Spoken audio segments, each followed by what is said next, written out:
Welcome back to Ghostwood, the Twin Peaks podcast. I'm Charles Skaggs. Joining me this evening, as always, is the ever-incredible, ever-awesome Zan Sprouse. Hello, Zan. How are you this evening? Hello, ever-awesome Charles Skaggs. Thank you so much for that wonderful introduction. Hi, everybody in podcast land. We're here to talk, you guessed it, Twin Peaks, go figure. What are the odds? I know, it's crazy. It's wacky. So, welcome back.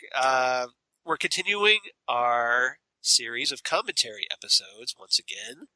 And as we move on, we're now in the fourth episode. The fourth episode, episode 3. Or episode 3, depending on your point of view. Yes, we've kind of been through that. So it's either the pilot plus 3 or right. The fourth aired episode, depending on your point of view. Episode 3, the fourth episode. Yes, that's what we should just call that. Yeah, episode 3, the fourth episode. The fourth episode. Yeah, exactly. Well, it's like I said before, there's the grand prize, and then there's first prize, which, is crazy, confusing crap, but that's where we are with Twin Peaks. Exactly. So yeah, we're gonna talk Rest in Pain, the third/fourth episode, depending on your point of view, that aired on April 26, 1990, written by Harley Peyton and directed by Tina Rathborn. That, by the way, was my friend Ethan's 15th birthday. Really? Yes. Okay. So he's exactly a week after me. So interesting. So that means he was born in 1990. No, when he was 15. When he was 15, he was 15 in 1980. So that means he was born in 75. Exactly. Got it. Exactly. Okay. And Rest in Pain, by the way, I think is going to be the title of my metal album when I finally make one. That does. That does Isn't make that a great. great? Yeah, exactly. Yeah. Rest in Pain. Rest in Pain. By Udana. Yeah, exactly. You sound like a strong mad. Strong Man? Strong mad. I was going for the Metalocalypse thing. But That's pretty good. Yeah. Nathan Explosion. Nathan Explosion. Oh, Nathan Explosion. I like Strong Mad, though. He's pretty good. Strong Man. I am Strong Man. That's good. So, for those, now we're recording this on July 12th, 2018, and we got the Emmy noms today. The Emmy snubs. The Emmy shall we snubs. say? The Emmy snubs. Yes. Exactly. Yes. Worst nominations ever. I was on the internet within moments voicing my disdain. Yes. Yeah. So, sadly, Kyle MacLachlan was robbed. Kyle MacLachlan was robbed. Kyle MacLachlan, although he played 3 parts, Right. apparently that's not enough for the Emmy crowd. Yeah. Not good enough. As I pointed out, unless you're Tatiana Maslany, who plays like 6 different characters plus on Orphan Black. Well, maybe that's the number. Maybe you've got to reach 6 or more. Yeah, maybe. Yes, exactly. Yeah, that's your quota. It's like, well, Tatiana Maslany does 6 plus characters on Orphan Black. You only did 3. You only did 3, Kyle MacLachlan. You have to sit this one out. Weak. Now, I will say that although Kyle MacLachlan got majorly snubbed, as did Sheryl Lee again, and as did Grace Zabriskie again, right. Everybody in Twin Peaks does a fantastic job, especially I think these 3 people who I think run the gamut emotionally the most in Twin Peaks. Now, Laura Dern got a nomination, but it was for something else. That wasn't Twin Peaks. Right. And I think she also really ran the gamut emotionally in this one and did a very, very good job. And that's she was robbed too, for sure. But the thing that was most recognized out of the 9 nominations that Twin Peaks got, 4 of those nominations were specifically for Part 8. Yes. Well, which makes sense because that was obviously, the highlight of the series. That was just the standout episode. That's the most beautiful hour of television I've ever seen in my entire life. Pretty much. And it did, at least it was acknowledged in a technical way, Part 8 was, because It received nominations for cinematography, sound editing for a limited series, hairstyling, production design, single camera picture editing, sound mixing, and makeup. Because it's really hard to do Carol Struyken's hair. Yeah, exactly. But I mean, if we're thinking about makeup for a limited series throughout the entire series, you do have you've got Doppelganger Cooper. Well, see, that's what I'm thinking. Yeah, for Mr. C, he had a completely different skin tone than Cooper had. He was like dirty. He had those black eyes, and then you have the firemen who are all black and gross and nasty, and you have even Senorita Dido's eye makeup and the hair for Joy Nash, all of that. The hairstyling. I'm thinking, whose hair? But then I'm thinking, you have, you've got to get that poof to Andy's hair. You've got to get that stupid little half ponytail for Doppelganger Cooper for Mr. C. And you have to do that 1930s hairstyle for Senorita Dido, and just the hair. I mean, I know that Laura Dern's hair was a wig, but still, just the idea of using the colors to identify which dimensional version of Diane we have. Yes. Yeah. So yeah, I mean, it definitely episode 8 definitely deserves to be recognized. Right. And I'm glad that was. And it was a period episode because it was set in the 1950s. Right. It was. So, it was. The first part of it. Because like all the characters that were in the radio station. And, so I mean that's a lot of period costuming. So yeah, that should have been recognized, I thought. Absolutely. And then even just the set design and the costumes for the 1940s piece when we see Senorita Dido and the fireman. Not the fireman. Yeah, the fireman. The tall man. The giant. Yes. As the fireman. Right. Now the whole thing. Now what we presume is the White Lodge. Yes. That whole theater set. Oh, so gorgeous. Yeah, exactly. It's so beautiful to look at. So. I would live in that even with the tin machines in there. Right. So yes, we have some performance raws, but then of course we have outstanding directing and outstanding writing for David Lynch and Mark Frost. Right. So at least they were acknowledged. Now whether they'll win or not, we have no idea. Probably not, but no. But at least they got nominated. So, but Kyle MacLachlan is obviously the glaring omission here. Glaring omission, and that's been mostly what I've been seeing online. Was that Kyle MacLachlan? I thought it was interesting because I was on Twitter just when that news broke, and Twin Peaks was trending. Interesting. Because of just a lot of people just expressing outrage or the a-holes that like delight in the Schadenfreude of just that feel that Twin Peaks is pretentious or whatever, and then they just reveling in the fact that it was overlooked, that kind of thing. Look, I'm sorry King of Queens got canceled, but you could watch something different for once in your life, people. Pretty much. I mean, I get that, okay, well, maybe the Big Bang Theory is too challenging for you. Oh, don't even start me on the Big Bang Theory. Yeah, I know. That's basically a Pandora's box just waiting to be... we could do like 5 episodes on why I hate that show. I could do 12 on why. Pretty sure, anyway. Speaking as a comic geek, yes, I could do 12 easy. All right, so Bo. So we at least we got some nominations. I guess we just have to hope that. Now I don't know if the writing and the directing for limited series will make it to the actual broadcast. Good question. So, if there are major, I haven't actually. So hopefully, but. Yeah, we'll see. We'll see. I haven't actually watched the Emmys, though, in like 20 years. Yeah, so yeah. I pretty much watch the Oscars only these days. Right. If nothing else, you can root for Laura Dern in another category. Heck yeah, you can. So, yeah, exactly. Absolutely. Representing, we'll throw all our Twin Peaks support behind Laura Dern. That's the thing with us Twin Peaks fans. If you're in Twin Peaks, we follow you. Yeah, we follow you through the rest of your lives. We will follow you. And Peggy Lipton even talked about that when she was on later with Bob Costas. Okay. About how, Twin Peaks fans will follow you forever. Pretty much. And, and I was too young to have seen the Mod Squad, but why do you think I watched it after that? Right. Thank you very much. Make it nice. I always meant to watch that. I mean, I've seen episodes like here and there, like because they'll be on really late, but I never like sat down and made the effort to like watch it week after week or whatever. I think probably 20% of why I'm such a big Rashida Jones fan. Yeah. It's because her mom is Peggy Lipton. Really? Yeah. I didn't know that. I didn't know Rashida Jones's mom was Peggy Lipton. Rashida Jones is the daughter of Peggy Lipton and her ex-husband Quincy Jones. Oh. Yeah. Okay. Yep. I learned something today.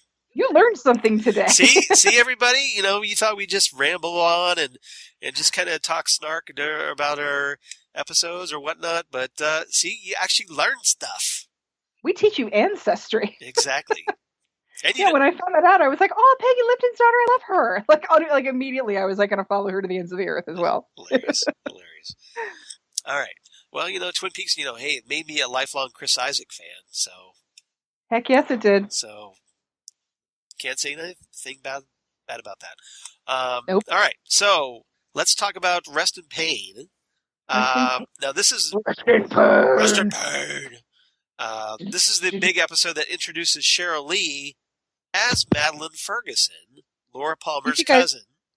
You think I look like Laura, don't you? I do. I do. So again, we are going to, if you want to sync up with us. She's her cousin. But she is Laura Palmer. Yeah. Doesn't she look exactly like Laura Palmer? But it is Laura Palmer. Are you Laura Palmer? She's my cousin. Yeah. I feel like I know her, but sometimes my arms bend back. Yes. So, foreshadowing, keep that in mind, yeah. kids. And we should bring up that, this is obviously, naming her Madeline is obviously a tribute to Alfred Hitchcock's Vertigo, because that was the character played by Kim Novak. She played the characters Madeline Esther and Judy Barton. Yes. So what's the matter? Did she ditch you? I've never actually seen Vertigo, believe it or not. I know, right? Oh my God. I know. Next to Rear Window, that's my favorite movie. See, I like Rear Window. I have that. I love that movie so much. Rear Window was, I don't know if your family had this or if you have this, but it's my family's sick movie. Okay. It's the movie we always watched when one of us was sick. Because the character played by Jimmy Stewart, he's got a broken leg. Yeah, so he's been laid up for the last 6 weeks with a broken leg. And he's stuck. So that's what we watch when we're sick. It's one of our sick movies. And so, what was it? I think it was 4 years ago I had my tonsils taken out, and my parents bought me that Blu-ray. Really? To recuperate with. Nice. Yeah, it was great. That is great. So yeah, I like that movie. I have new sick movies now. I've added to my repertoire, but that was my very first sick movie was Rear Window. Right. And so yeah, that's my favorite Hitchcock, and then Vertigo's second. That little gateway to voyeurism. Well, that's the thing. But see how many lives it might have saved. Right. This is true. I mean, it killed a woman and a dog, but still. Nice. Who knows what tomorrow? I mean, he had a girlfriend. Who knows what would have happened after he moved her in there and he got sick of her too? Right. Right. Raymond Burr. Yep. That's you can trust him when he's an attorney, but not when he's a jewelry salesman. That's how he ended up in the wheelchair in Ironside. There. Oh. All right. So should we start Twin Peaks? I think so, because once you start reaching for the Ironside references, I think it's probably time to call it a day. All right. I think it's time. All right. So if you want to sync up with us, yes. How would they do what that? What we've done is we're both paused. Yes. Right as we fade to black after seeing written by Mark Frost or created by Mark Frost and David Lynch. Yes.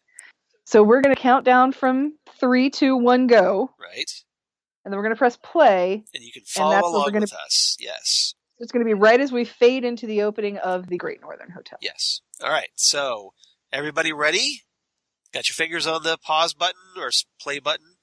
All right. We'll count down. 3, 2, 1. Go.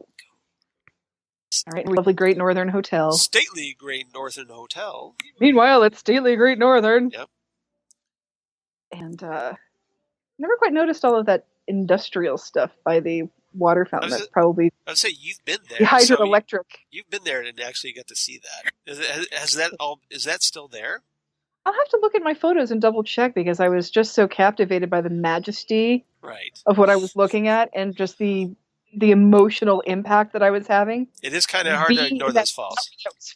Yep. Oh, speaking of impact of gorgeous things. Right. Here we have Audrey Horne, who is 18, by the way. Yep. Thank you very much, Cooper. And Audrey's waiting outside Cooper's room, waiting for him to walk down the hallway. So we find out today is the day of Laura Palmer's funeral. Yeah, see, this Audrey is sort of like the first Zach and Cody. She lives in this hotel. Yeah. And so she, as we'll find out later, she's got little secret pathways and ways to spy on her father. Giving everyone her stalking tips. Yes, she can keep an eye out on the guests as she's stalking the handsome men or making the Norwegians leave. Either way. So,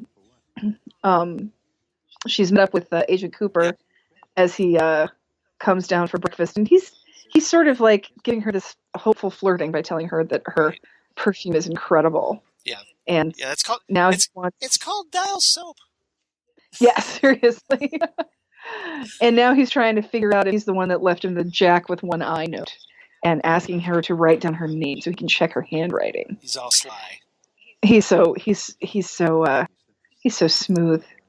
As an FBI agent, not necessarily as a courting gentleman, as we find out in his previous. These two are way too good looking than they have any right to be. Right? Seriously. Right. Seriously.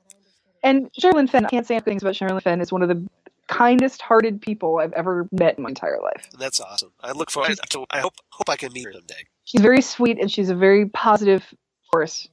And I think she's had some adversity and she's had to keep positive for herself, but it rubs off on you. It's just wonderful. So now we're learning about the perfume counter and its possible connection to where he's getting his hookers, basically. So, I like how Audrey knows that Laura worked at the perfume counter, but has no idea that Ronette worked there. It's like, do you ever go into your own store? Well, if you think about it, Audrey doesn't seem like the type that would pay attention to the employees. I guess not, but these are her high school. That's true. Maybe it was just the people that she knows from school, but right. Yeah. Right. So that could be. She might know more about Laura because Audrey, thank you for talking to me. What a lonely soul, this poor girl. Yep. J'ai un monde solitaire. She might know more about Laura because of Laura's connection to her family. I mean, not just the fact that she's had sex with her father, but the fact that she comes and helps Johnny out. With his maple syrup collides with ham. And so they're here because they think they're going to learn who killed Laura Palmer. And Cooper's like, let's get breakfast. And they're like, damn it! So just tell us already. Who is it? Let me tell you about the dream I had last night. Forget the freaking dream. Tell me already. Lucy's like, ooh, I was in your dream. Tell me about it, Cooper. Andy's not here. Tell me all about the dream. Like, Harry, you were there. Lucy, so were you. And you were there. Yeah, it wasn't a dream. It was a place. And you were there. Yeah. Beyond the moon, beyond the stars.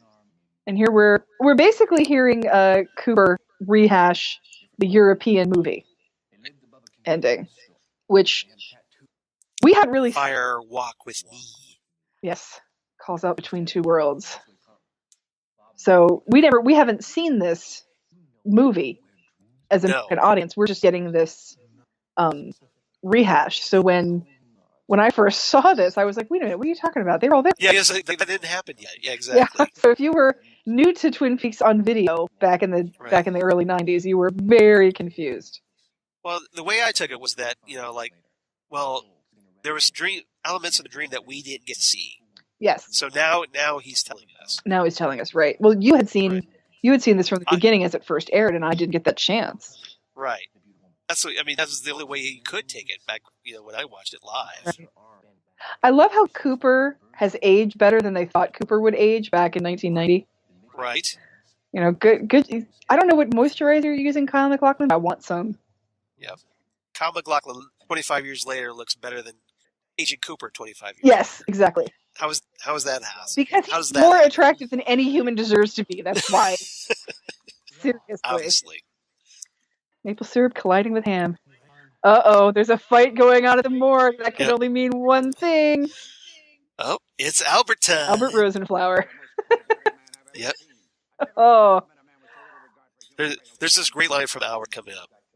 Oh, I've got compassion running out of my nose. I'm the salted ew. Yeah. The Salted of Sentiment is one of my all-time favorites. Yeah. And here we have another man who's better looking than any human deserves to be. Miguel Ferrer, yes. And, yep. It's... All right, everybody back to your respective corners. I want a good, clean fight. Excuse me, but I am Benjamin Horn, a pillar of this community who, had sex with this girl when she was 17. Right. And I'm cheating on my wife, but hey. Cheating on my wife with Catherine Martell and all the various horrors that I have in my employ. Right. Oh, goodness gracious. He's such a great salesman, isn't he? Well, that's what makes him so effective as a businessman. He's very charismatic, and that's how he's going to get the... He's good at lying. How he's going to get the Icelandic people. I'm surprised he never ran for political office. A rather annoying way of expressing yourself, or your method of expressing yourself. Stupidity, however, is not necessarily an inherent trait. This is one of my favorite... Let's just take a moment to listen to this here real quick. Right. Dig a hole, you plant a coffin. However... I can say this whole thing, I'm not gonna... I must perform them now. I hear one of the greatest... Weet! One of the greatest sound cues ever. Right. Like he's a dentist. Yeah. or he's changing a tire. Like he's in the pit crew. And see, here's the thing. Yep. It's gotta be hard for Doc Hayward because this is Laura we're talking about. And he's not human. This is Laura's funeral, and they want to have a funeral for her, but what could we have possibly learned from her autopsy? I mean, well, apparently he seems to think that if he just had a few more hours, he could glean all these new insights. Oh, Albert, you're gonna get punched in the face. Yep, here it comes. This was very satisfying the first time. Oh, whack. That's nice. And down goes Rosenfeld. Appropriate. Yep. Oh, wait in the car, Harry. Seriously. And he did just fall on Laura's dead body. That's kind of gross. Yeah. But yeah, can you imagine getting the job that Sheryl Lee got? Like, hey guys, right. I just got this job. What are you going to do? It'd be a corpse in 8 episodes of a TV show. Yep. I'm going to have Miguel Ferrer fall on me. Oh, and here we find out that Cooper outranks Albert because he just gave him an order. Well, because essentially it's his case. So apparently the special agent has the lead on this. Albert is essentially part of his team. Albert and his team. Don't go to Sam. Yeah, exactly. So let me just put this there. Cooper very gently puts her arm back onto the table. Unfortunately, yep. Laura looks. Yep. Now I'm gonna position her doing jumping jacks. Oh, my favorite soap opera of all time. Invitation to Love. Starring Hadley as Chet. Oh, Emerald and Jade. As Emerald and Jade, because green is its color. Green is its color. Here we have Leland Palmer, who by the look on his face, I think is Bob right now. Yeah, Leland's chasing the dragon again, apparently. Well, Leland and his wife are not doing so well, and this is the day of his daughter's funeral, so can't say I blame him, but I think it looks like he's been crying as Leland, but now he's Bob. He's just got that look on his face that he's Bob now. Yeah, he almost seems very dispassionate. Right. And then, all of a sudden, there's Maddy in her glasses from the Christopher Reeve collection. Well, how else are you going to hide your face so you don't look like somebody everybody knows? Yeah, it's and I think we have a little bit of Leland popping through here now. And so I'm sure Sheryl Lee was thrilled to actually be playing a live person. Yeah, seriously. Even if she had to wear a wig. I think he started out. I think he's waffling back and forth between Leland and Bob here because. Right. I mean, when he cries, he looks fairly genuine. Those lines blur so much, don't they? They do. He does such a fabulous job. It's oh boy, somebody's gonna get out of prison. Yep, they're there first to say. Yeah, I'm married to him, so I guess he's back in my diner. Son of a bitch. Yep. I think he's expecting that Yeah, this parole officer that she's meeting with. And of course, he's going to be a real sleaze about it. Yeah. Any questions? What is the airspeed velocity of an unladen swallow? Well, an English swallow or not? Ah! Sorry, I could resist. Well, I'm the king. You have to know these things. Very nice. Gross. This guy's so gross. You're quite a girl, Nona. He is. Yeah, girl. Yeah, he's just like... You're like 45 years old, but I'm going to call you a girl still. Gross. Yep. 3 to 5 for manslaughter? What kind of sleazeball attorney got him 3 to 5 for killing somebody? What is he, a rock star? Probably Ben Horn's lawyer. Oh, God. Yeah, is Barry Horn a lawyer by any chance? Wouldn't surprise me if he was. Here we have Leo Johnson's truck. Yep. So... And Leo's out back chopping wood. Oh. He's so good for this murder, too. They do such a good job of making it really seem like it's going to be him. And before Twin Peaks was a show, we would have just assumed, any other show, we would have just assumed that he was the killer. And that was probably why he was the lead suspect, because if you kind of approach Twin Peaks from that standard TV drama from the time period, logically, yeah, he would be the killer. Yes. So obviously he's the prime suspect here. Oh, here's Leo's record. Running down his rap sheet. He's basically a drunk, violent asshole, and he ain't got a phone in his truck. She can verify this. Butte, yeah. She also knows that she came home. She will if you ask her. She also knows that she came home at 6 a.m. and you were there. Yep. Your own personal Jesus. Don't touch it. Don't touch it. Oh. Robbie, it's like Bobby, quit feeling up the crucifix, please. I think it's so adorable the way Major Briggs tries to relate to his son and reach out to him, but he's just so stifled and militaristic. Right. And it's just he's just clueless about it. That he's trying to make an effort. He really is trying, but he's just but in his own limited way, he doesn't get it's just totally limited. He's like this right here. He puts his hand on his shoulder. Is like, wait, whoa, that's way too much emotion. Yeah. I gotta dial this back. Well, did you ever watch the Drew Carey show? Well, there was a scene where somebody in Drew Carey's life had died, and Craig Ferguson was reading from a manual, coming up to him like trying to console him, and he like puts his hand on his shoulder and he pats him. He's like 1, 2, oh wait. then he says, oh wait, you're management, right? Yeah. 3, 4. Like management gets 4 pats on the shoulder.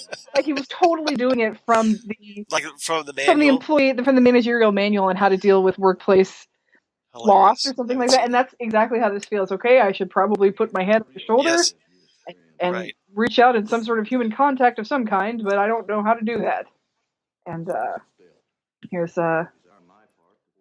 Bobby basically playing with fire, literally, and Major Briggs just talking about his own thing. Right. And Bobby's just staring at his lighter. Yep. He's going to burn the house down. And he wants him to know that his family's there for him, but he's like, what my family is there for me for what? Yeah. You know? And he doesn't quite know his son anymore, so I don't know, this is just sad. This is one of my biggest regrets about Twin Peaks is that we didn't get to see how Bobby and his dad really patched things up. That would have been nice. Series. Yeah. Because obviously there was some point where Bobby figures, okay, I'm going to turn my life around and I'm going to become a cop, and because of everything that I went through with my dad. Yeah. It seems like lost potential to me. I gotta say, Lucy, out of all the guys in this, you work at the police station, all the guys that are here, you pick Andy? I mean, just Hawk's walking by, I'm just saying. Andy's a good guy and everything, but Hawk does have a girlfriend. That's true. Forgot about that. Oh. That's right. We get to see her. He says a line from a poem, and he says, I wrote that for my girlfriend. So. Right. Cocaine addict. We find out about Laura, which we're not surprised because of her diary. And here we have the different kinds of twine from when Jacques tied her up and then from when Bob tied her up. And same kind of twine for the Pulaski. But she got away from Leland and Laura didn't. Oh, and here's where Cooper and realizes sometimes his my dream arms is true. bend back. Creepy. How creepy. Yes. Oh. So we have pumice and soap by the water. So Bob brought basically a bar of lava to clean him up. Yeah, exactly. After, then he leads him for a kiss like this. So Bob's very prepared. And the wound on Laura's neck very by personal. a burr of some kind. Look, it can talk. Look, it's trying to think. Look, it's trying to think. Yep. Oh, you're such an ass, Albert. Oh, and here we go. Bite the bullet, baby. Right. Now, you notice he doesn't have a bruise from that punch? No, because Albert is made of steel. Nice. The letter, nervous about meeting Jay tonight. Well, he probably has that, Omnicorp, undercoating. Yeah, that's very, very true. That's very true. From RoboCop? Yep. Yeah. Yeah, of all people, Bob Morton should know know about cocaine. Got a couple of models coming over to my house tonight, you know what I mean? Bitches leave. Are you going to call me? Hilarious. Oh, so now Albert's not only... Now, see, this is where Albert gets really weaselly here, because he's trying to, he wants Cooper to, sign his report against Truman. And he's not going to do it, because basically he's saying, oh, he's got Pez candies on his tie, it looks like. He's not going to sign it because... No, go figure that you would focus on I would notice Pez that candies. Kind of thing, yeah. Yeah, exactly. And Cooper's just like, F you, dude. Like, you're being an ass. I'm not even going to dignify this with a response right now. Right. It's like, are you for reals with this? Yep. And I think, again, here we have the Saturday Night Live picking up on how Cooper just is in love with this town, regardless. Albert's going to go off. Drop the mic. Boom. He's going to go out and pout. Right. Diane, stop. They remove Albert from my Christmas card list. Oh, pension place. See, he wants to move here. Pick up some property. Yeah. Yep. Reasonably priced. Yep. Clean place, reasonably priced. You just want to say, she's in Washington, D.C. You're right there. Just ask Sheriff Truman, who's a good real estate broker around here? Yeah, why are you making Diane do everything for cheesy you? Cheesy figurines. We must get Nadine's house. Now, you notice that the one knick-knack has an eye patch? That is awesome. And then another one has a broken angel wing and it's replaced with a black feather. Oh, now we're going to find out that he actually helped her inventions. Right. And we find out that last night they had sex. Oh yeah, that's right. Oh goodness. This is have we seen if they have plastic on the furniture? No. I can't tell. And I think this is interesting. This outfit, it's very sort of skin tight. And when in the Secret History of Twin Peaks, oh, poor Nadine. Yeah. She just has always ever wanted Ed and wanted someone as cool as Ed to love her, and Ed is just there out of pity. This everything about these relationships is so sad. So anyway, in the Secret History of Twin Peaks, Hawk talks about when they first met Nadine. She came up on a moped in a cat suit, and this outfit kind of reminds me of that. Oh, I didn't make that connection. It just sort of looks like that. I know it's a dress, but it has that clinginess of a cat suit. The slinkiness. Yes. Oh, but I knew you'd be mine because I'm creepy like that. You gotta wonder which of her personalities this is, because it almost seems like she's got her angry personality, and then she has this childlike personality. That's the thing. She definitely runs the gamut, and I think there's a part of Ed that does feel. He should feel guilty as hell, I would think, because she's obviously troubled. Yeah, she's obviously troubled, but I think there's a part of him that does sort of feel like if nobody... Well, he has the guilt over her eye, shooting her eye. Yeah, there's the guilt over her eye, but also I think emotionally there's a part of him that thinks to himself, who's going to take care of this girl if I don't? You know? Right. Oh, I got it. So he feels responsible. I think he does, and I think there's. I think that's fair. I think. I mean, because he is hugging her. You know, he's not just like standing there while she hugs him. And James just walks in and says, "I ain't going." James, you big baby. Seriously. Go. And apparently, Audrey has stolen Cooper's hair gel. Yeah, she's got. For this. Yeah, Audrey looks very like 1920s. Yeah, very much. Very Marlena hair. Dietrich. Right. And all slicked down and combed. See, and here we have Audrey's little hidey holes that she goes into. She goes to the Audrey cave for eavesdropping, which I would assume. I ain't been dropping no eaves, sir. Honest. I'm assuming that Benjamin Horne knows about these, but you know. You would think. I think he just probably. I mean, it's his hotel. You would think he would, because obviously, I don't think Audrey built this stuff. Yeah, exactly. I'm sure this was. I wonder. Okay, did he have this built, or did he buy this hotel? Or did he inherit this hotel? That's a good question. I don't think we've ever gotten the answer to that. See, you can reason with Johnny. You can understand. The first time seeing Johnny without his headdress on. Poor Johnny. He doesn't understand what's going on with Laura. Right. So, this tumultuous family. As screwed up as Jacoby is, at least he's nice. I will say that Jacoby is screwed up, but he's very nice to people, even if he's creepy nice sometimes. At least nice. Right. So. And here we have the Reverend Clarence Brocklehurst. And one of the few times we actually get to see pretty much most of the cast. Everybody together. Yeah, you almost never see some of these people together. Right. Who's bearded Josh Groban back there? I'm not sure. Oh. You gotta wonder how many of the cast and crew are in this shot. Right. Who's wearing black today? Get in the shot. Yeah. We need to fill out this scene. We need more people. Cooper, who always wears black. Oh, yes. Yep. Forgot that Ed got beaten up by Mike and Bobby because Jacques Renault slipped him a Mickey. Dominus, ominous, you ride the bus, you ride the bus. We all ride the bus. When's the next bus? What's the next bus? Exactly. And all the little Floridians.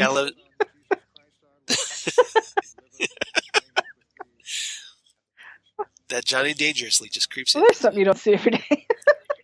Yep. Oh, James, you at least made it to Palmer's funeral. Yep. He's wearing his funeral leather jacket. It's the formal one. It's the formal jacket. It's the one he wears at weddings and funerals. Right. Oh, seriously, all these people that have known Laura since she was a baby. This is so sad. And poor James can't even share it with anybody, and it's probably got to be weird for... You think he could go over and hang with Ed? Yeah, but then you'd have to hang with Aunt Nadine, too. That's a good point. That's a good point. Oh, not the time to flirt with Agent Cooper, Audrey. Not the time. I know. Too soon. Yeah. Yeah. And so I can't... And may the force be with you. Always. Oh, Johnny. Yep. And then Bobby has to come along and pee all over everything. Yeah. Oh, well, Bobby's not the worst thing at this funeral. Yeah. But, there's always one, isn't there? Oh, there's a couple at this one. You're right. This one is Although, I will give him right that he actually calls out all the hypocrites in town. Yeah, that's true. That's true. That she needed so much help, and everybody knew she was in trouble. And he's right about this. He's totally right, and he said we didn't do anything. He just yeah. See, he was calling out thoughts and prayers crap before it was cool. Seriously, you did. She would have left them anyway. And it's true. He did. He killed a guy so he could sell drugs. Bobby killed a guy. Yeah. That's good. You're dead. You're dead. You're dead. Slow motion. Slow motion fighting at a funeral. This is... I love how nobody else is stepping in. It's just like... Well, when the cops are already doing it, it's like, what better is there, Right. Dad! Yeah, you know what? At a funeral in front of the FBI, it's not a good thing to threaten somebody's life. Yeah, like the sheriff's right there. Maybe Yeah, seriously, the sheriff and the FBI. Here we go. Face plant. Oh, this is. Yeah. According to my mother, this is like every. This is iconic and horrible at the same time. Seriously, it's horrible. This is like every ethnic funeral my mother said she ever went to as a child. People with the "take me with yous." Yeah. And poor Sarah, just like, it's like, don't ruin this too. It's which makes you just wonder, like, what the hell is wrong with this family? Right. What has happened in this horrible family? It's kind of late for that. He's already ruined it. I hate to break it to you. Yeah, well, Bobby started it. That's true. Because Johnny's just doing what Johnny thinks is right to do at the funeral. Right. And Johnny at least has, he's got an explanation for why he did his outburst. Now, this pisses me off. I know it does. About Shelley. Shelley Johnson, funeral troll. I feel like Shelley should be a little bit more sensitive to this, considering... Well, she's entertaining her customers, so maybe she's just trying to get that bigger tip. I guess, but it's like, don't... They're laughing at it. Yeah, I just don't think that's cool. And I don't know, these guys are probably not, like, from Twin Peaks. They're probably just lumberjacks driving through. What is that creepy doll baby back there? I have no idea. Oh, my goodness. What? Oh, it's a duck? It's so creepy. It's a duck. Yeah, it is like some weird, like, wooden carved duck. Just kind of, like, lurking in the leaves. I have lost my appetite. Well, no, not for Huckleberry Pie. I would I would face that thing towards the wall, and I would still eat the Huckleberry Pie. Right. Oh my gosh. Charles, I've said it before and I'll say it again. Why don't we get pie before we do these? I know. Oh, look at him. Takes his 5 seconds and he knows about Ed and Norma. Right. Hey, get used to it. Just chill. It's a thing. Pie and coffee's on you, which at the time he's probably going to get changed for a 10, and he probably still left Norma $2 tip. What is with Twin Peaks and the drugs across the border? The cops have never been able to find it. Right. Well, especially when it's Chad. Chad. Of course, this is before Chad. This is like Chad's father. I wonder if there was Chad on the police force at the time. We just don't know. Because we only see these like cops. Maybe he was probably border patrol. Yeah, maybe. And it would let like the Renaults go back and forth across the border. Yeah. He would be the border patrol guard looking the other way. So here we learn about the Bookhouse Boys. This is what iconic line coming up. Oh yeah. Here we go. Be where pies go when they die. Yep. I have that on shirt. Yes, you do. That's awesome. Cooper. My double R shirt. Cooper's cutting through the treacle here. Twin Peaks is different. Yeah, we know that. Yep. Yes, I have noticed. Do you know of any farmhouses for sale that I could possibly buy in the next 20 years? Right. Just a plot of land I can buy and put a trailer on when I get here. I wouldn't know anything about different. I have dreams about land and strange rooms and dead people in them, and that's all. Well, he's also had his share of crazy, Let's not forget he's here fresh off the heels of the Wyndham Earl fiasco. This is true, but we don't know that. We don't know that yet, but yeah. Yeah. But looking back, Cooper has his moments. Our fathers and their fathers and grandfathers were the Bookhouse Boys, a secret society. Supervillains. Why don't we take Agent Cooper for a little ride? Who says that's FBI agents and then the FBI agent survives afterwards? Only in Twin Peaks. Now let's do our high sign to show everybody we're in a secret society. Yeah, exactly. Here's our cheesy little library bar. Right. Actually, it's a pretty cool place. How quaint. I have to say it's a nifty place. Yeah. Well, if it was secret, so yeah, it's just a little tucked away that only certain people know about. I bet that's what makes it cool, the exclusivity. High sign. Joey Paulson. Yep. Bernard Renault. Because there's 50 Renaults apparently. That's all this is a town. If you're a Renault, you're pretty much on the cops' radar. And I don't know much about this actor. It's quite the. I know. Yeah. Quite the French Canadian / Cajun accent that he's got going on here.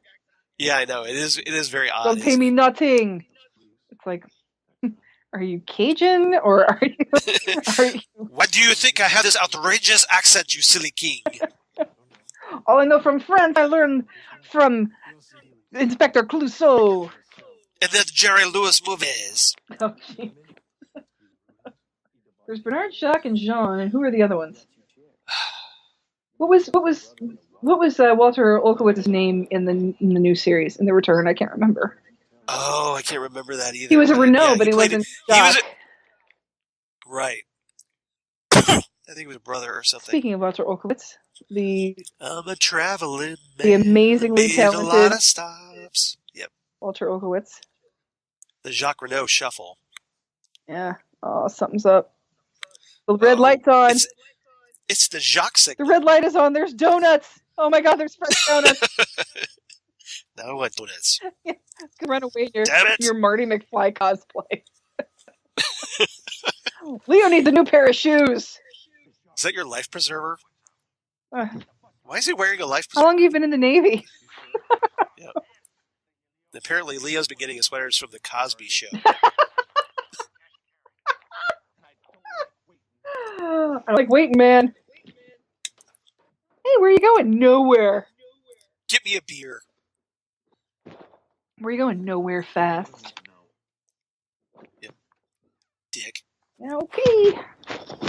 When is this stupid house ever going to be finished, Leo, you lazy ass? Pretty much. Well, he's outside chopping wood all day. That's all he's doing. Is he like making the wood?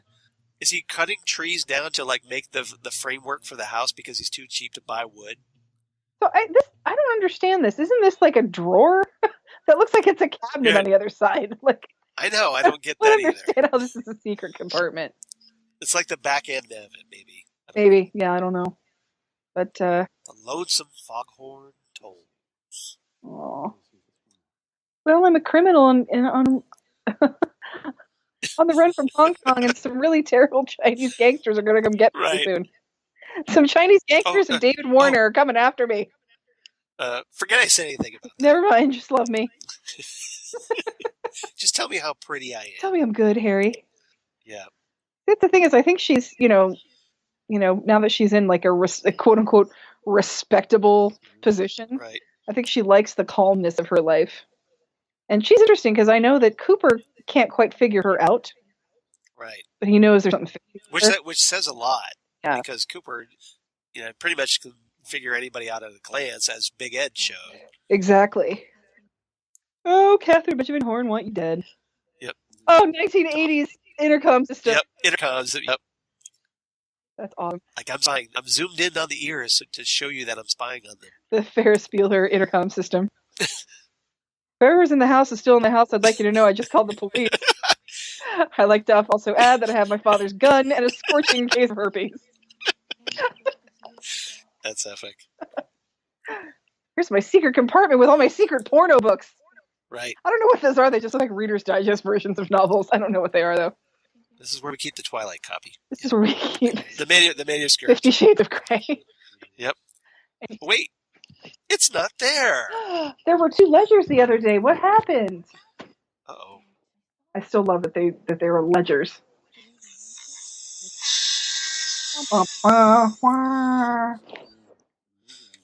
There's nothing unusual in this one. I've read 2 pages of it. Looks fine.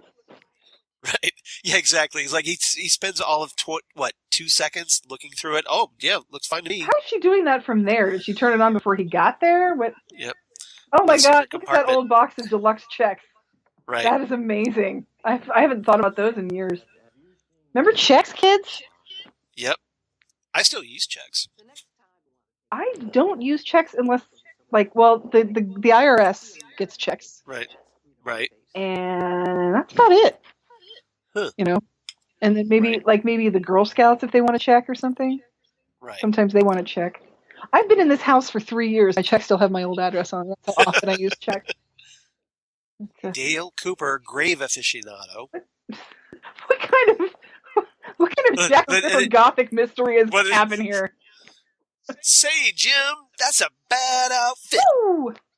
Woo! Excuse me. Oh, all the grown men in this town are creepily into Laura. Right. I'm not sure which is creepier. The fact that Jacoby comes in wearing that cloak, or that Cooper is just lurking in a graveyard at Laura Palmer's gravesite, waiting for people, hoping people will show up. Yeah, we know you're a terrible person, Dr. Jacoby, but, in a quirky way, so it's okay. Right. I think he's waiting there to see if anybody's going to show up, like if Bobby and Mike are going to show up, or if show up. Not Leland, Leo is going to show up, because we have no suspicions of Leland yet. I mean, at this point, Leland's almost a background character. Like Laura had to have parents, so we have to show you them once in a while, but we have no idea how this is going to go. Ew. You're creepy! Yeah, he is. I mean, it'd be one thing if he could just not say it so creepily. Right. That's what she said. That's only funny if you're listening to the show. Nice. But yeah, seriously, this cloak is like... So I want to know where Peter Cushing is. I know. I mean, it's like he borrowed it from Lando Calrissian. Seriously. Nobody killed Andrew. Oops. Wait, was that supposed to be a secret? Right. What was Eckhart's first name? Thomas, that's right. Yep. Thomas Eckhart. That's my first name. Yeah. No, I think they're going to try. Bob's going to do it first, though. Yeah, like, Josie, nothing's going to happen to you, at least until season 2. At least until we get canceled and then come back. Right. Then you end up in a drawer. You end up in a drawer pull. Yeah, seriously. That was one thing I was disappointed about, that we never saw Josie Packard again. That we have no idea what happened to her. Like, I would like to have seen her in the lodge, even. Well, presumably she's somewhere like in hell. Well, no, that's not fair. Well, maybe it is. I don't know what she did in Hong Kong. Yeah. Exactly. Well, she was horrible. Maybe she shot Cooper. This is true. She did shoot Cooper. But don't you think the lodge is bad enough? This entire gigantic mansion house, and you can't find a bed or a sofa or a chaise. Seriously?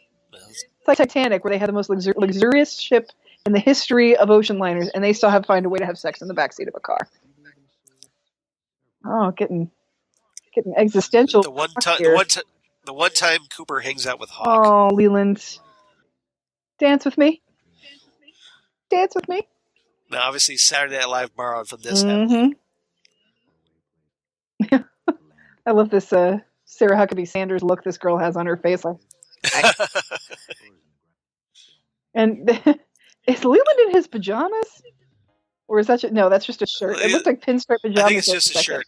His shirt with this sweater over it. Now, Charles, you're listening to this, and I'm not. I'm just listening to it on. I'm watching the captions. What's the song? I think it's just something Angelo Badalamenti composed. Okay. I can't remember. I can't place it. Is it No, it's not Pennsylvania. Okay, that was going to be my guess. Dance with me. Yep. Dance with me. Cooper, you might want to stand up and do something about this, please. Okay, Phil Hartman, time to call it a night. It's time to go home, Phil Hartman. Cooper, at least go dance with the man. Just one dance. Dance with me. So the dance with me thing. Yes. Who's that? I want to say Leland. I want to say Leland too. Like maybe he remembers dancing with Laura as a little girl. I'm thinking, it's coming back at some country club function or probably something. Probably here. Probably at the hotel.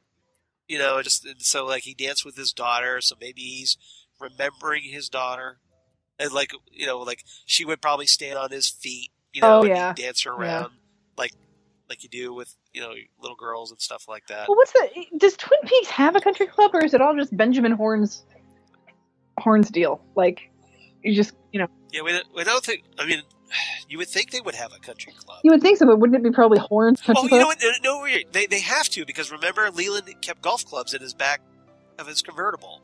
Oh, that's true. That's right, and that's where we find out that Maddie's not going back to Missoula, Montana. was on the golf course. Oh, good point. Yep. And if you know what's good for you, won't kill your knees on a public golf course. Thank you very much. Yeah, do it on a private seriously. course. Show some respect. Where people know how to mind their business, thank you. They look the other way there. Oh, there was... Like all those people in Upper Arlington.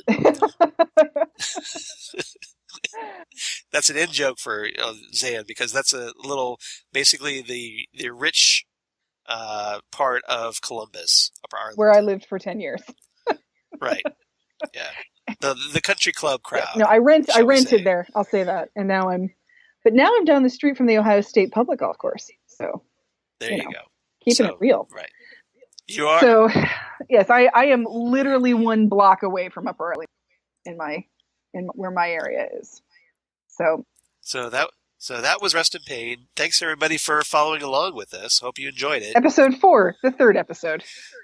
Exactly. All right. So, Zan, do you have a rating for this episode?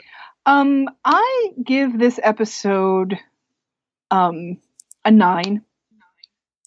You really like this one? I like this one for a couple of reasons. I give this a 9 out of 10 amens. And the reason being, a couple of things, like you said, we see so much of the cast in this episode. We see everybody together. We see so many different emotion. We run the emotional gamut in this episode. We see people in their conflicts. We see people in their sneakiness. We are learning more about this. And I think we get some really, really good performances. And this is one of my all-time favorite Albert moments. His little speech about the funeral. You can plan a coffin any old day. You dig a hole. This is essentially like prime Albert. You dig a hole, you plan a coffin. I, however, cannot perform these tests next year, next month, next week, or tomorrow. I must perform them now. I mean, I love that exchange that he has, and I love that this is the beginning of a beautiful friendship between him and Sheriff Truman, because he is the sentiment. He is a what does he refer to himself as? As a follower of Gandhi. Of Gandhi and King. Gandhi yes, and King. Yes. Right. Exactly. So, all right. So I'm not far behind you. I actually gave this one an 8.5. Okay. I like this one a lot, but and it's a strong episode. But I give it 8.5. Lowering and raising coffins. Oh, that's good. That's a good one. With my napkin dispenser. Shelley, you need to be a little more sensitive. I think another good thing about this episode is that's pretty much the worst thing you could say about Shelley, isn't it? Pretty much. Except for maybe when they were she and Bobby were like abusing Leo. Well, you want to know honestly my opinion on that? I think it's more egregious that they're committing insurance fraud than that they're abusing Leo. There you go. Okay. They can abuse Leo all they want to, but the fact that they're committing insurance... That's justified. That's justified, but the insurance fraud... That's going to raise co-pays for everybody else, okay? That's a very good way to look at it. But yeah, Leo gets what's freaking coming to him. I think another thing that's good about this episode is we get more suspects. We're pretty sure Bobby and Mike didn't do it, even though they're volatile, testosterone-poisoned a-holes. Yes. But Dr. Jacoby's looking pretty good for this, too. Yeah, he is. We've got Leo, who's still looking good. And we're all wondering what's up with Leland. And we're wondering what's up with who's Maddy with, what's the deal? Yeah, who's this? What's her deal? Yeah, exactly. Why does she look exactly like Laura? Because they're cousins. Identical cousins. Yep. Very nice. Oh, yeah. So, all right. So, we got some feedback on our Facebook Did we? page. Excellent. Yes, we did. From Rachel O'Rourke Williams. Hello, Rachel. Hello, Rachel. Glad you're listening. She posted something on June 28th of this year where she said, "Your pop culture episode got me through some serious house cleaning this morning, so thanks for that." Excellent. I smugly assumed that I knew all of the Twin Peaks references, but you surprised me with a few. Darkwing Duck! Exclamation mark, exclamation mark, exclamation mark. We smugly thought we knew them all too till we started doing a little research, and then we were shocked. Right. Yes. So, yes. You never know what you're going to come up with until you do a little digging, and that's what we came up with. So. And that's what nerds on the internet are for. Exactly. This is why we exist. We live to serve. We live to serve you. So you can clean your house and not clean your house because you're spending so much time looking for Twin Peaks parodies online. Right. We're here for you, Rachel. Rachel, we're glad we got you through that house cleaning because, maybe we'll get you through like washing your car or, doing your dishes or whatever household chores, we're here for you. All the towels you got to do or something. No, that's great. I'm glad you're listening. Thank you so much for letting us know. Yeah, we really appreciate it, and we love hearing from you, and we'd love to hear from our other listeners.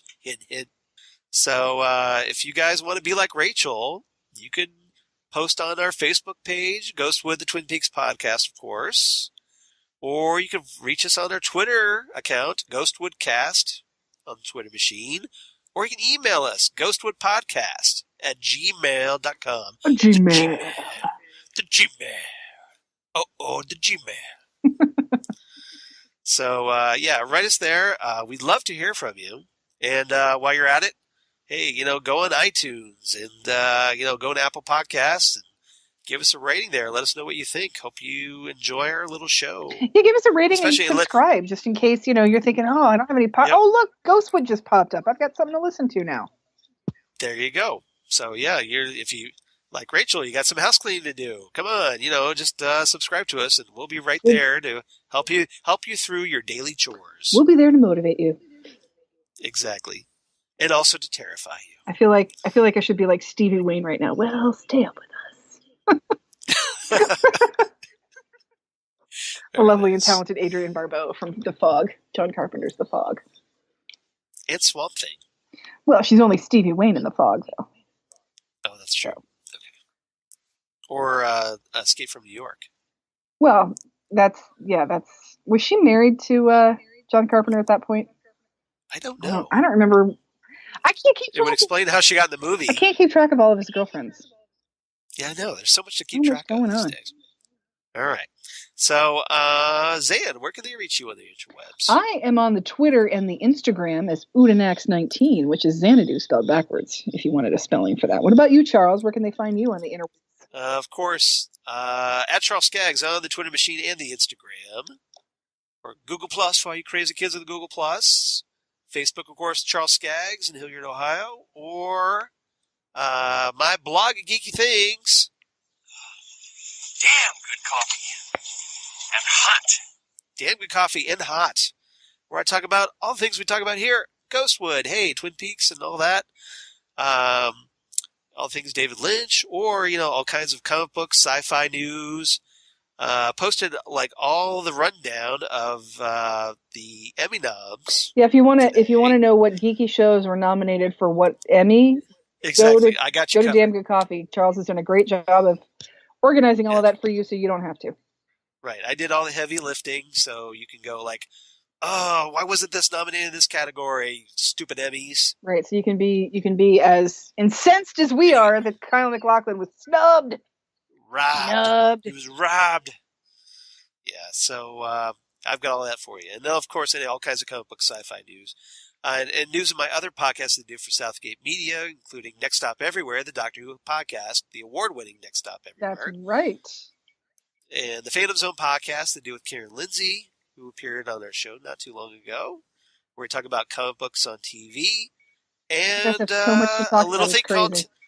I know, it is. Right now we're doing Preacher, we're doing Cloak and Dagger on Freeform, and we're doing Luke Cage on Netflix. I would ask you what you think of Cloak and Dagger, but I'll just listen to your podcast and find out.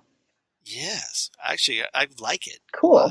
It's actually pretty good. I still think it should have Dabney Coleman in it, but that's just me. That's a different Cloak and Dagger. I know, but wouldn't that be amazing?